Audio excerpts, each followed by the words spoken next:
You know, it's an interesting kind of, I'll call it a trance that you go into when you play. The simple answer, the glib answer is I think about where to put my fingers, which is true. But honestly, I've kind of, there's a mysterious thing that happens that once I've kind of learned the piece, I don't really have to think about where to put my fingers. They kind of go where they're supposed to go. And I'm singing the music. I'm feeling the music. That's what I'm doing while I'm playing, if I'm doing it right. You know, it's an interesting thing because I've found that if I play for other people, there's a different thing that comes through than if I'm just playing for myself. In fact, it's often difficult sometimes to sit down and play for myself. Even, I mean, if I need to practice something, I'll do that. I'll sit down and work on it.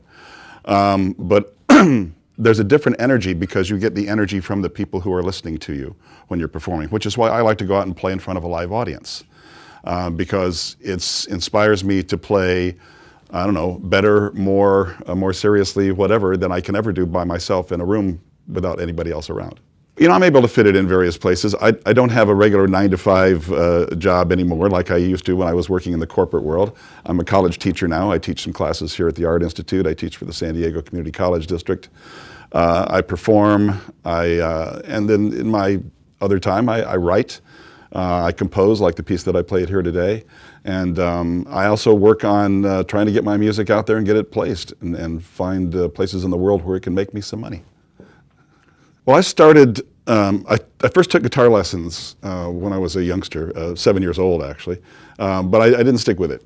But I took it up again a few years later. When I was 11, I said, you know, I really want to do that again. And my folks got me a guitar, and I never stopped since then. So I played all through high school.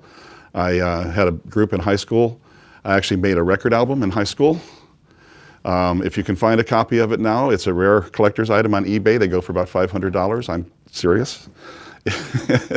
We released it in, I think, January 1970. We recorded it in fall of '69. So, but I kind of lost the thread there. How long has it taken? Oh, okay, yeah, that's where I was. So really, I was playing well enough in high school, obviously, to make a record album, write half the songs, and so forth. But I decided I really wanted to be a good guitar player, and went to college to work on doing that. So it's been more than 50 years that I've been playing seriously. And I would say, you know, in the 70s, my playing was mature enough that I could give concerts and that sort of thing. I was actually in a country rock band in Cleveland in the 70s. We're in a book that's in the Rock and Roll Hall of Fame, in fact. So I had that whole experience out of my system before I decided to go and get serious and get my bachelor's degree and master's degree in music and classical guitar. Well, first of all, just music itself, harmony, affects the human nervous system profoundly. You know, everyone knows that, everyone feels that. It's the source of a multi-billion-dollar industry. So to be able to sit and control it yourself, you know, to kind of play what I want, to hear something and then say, oh, I like that, I'm going to play that. It's magical. I don't know how else to describe it. It's like, hey, here's something I can do that not everybody can do. And I have been able to do it for decades, and I really enjoy it. So, I mean, there's also, I'll say this, when I was, so why did I take up the guitar? When I was in 5th grade is when they come around and give you band instruments and say, hey, you want to play the clarinet? You want to play the flute? I had been in a playground accident when I was in the 4th grade and knocked out my front tooth. I didn't have a permanent tooth in the front of my mouth. I've had a bridge all my life. So they came around and looked at my mouth and said, you can't play any of these. We'll send a guy out from the music store. And they did. They sent a guy out from the local music store with a guitar, and he played some, and he told me that I'd be popular with all the girls if I took it up. So I said, okay, and by God, he was right.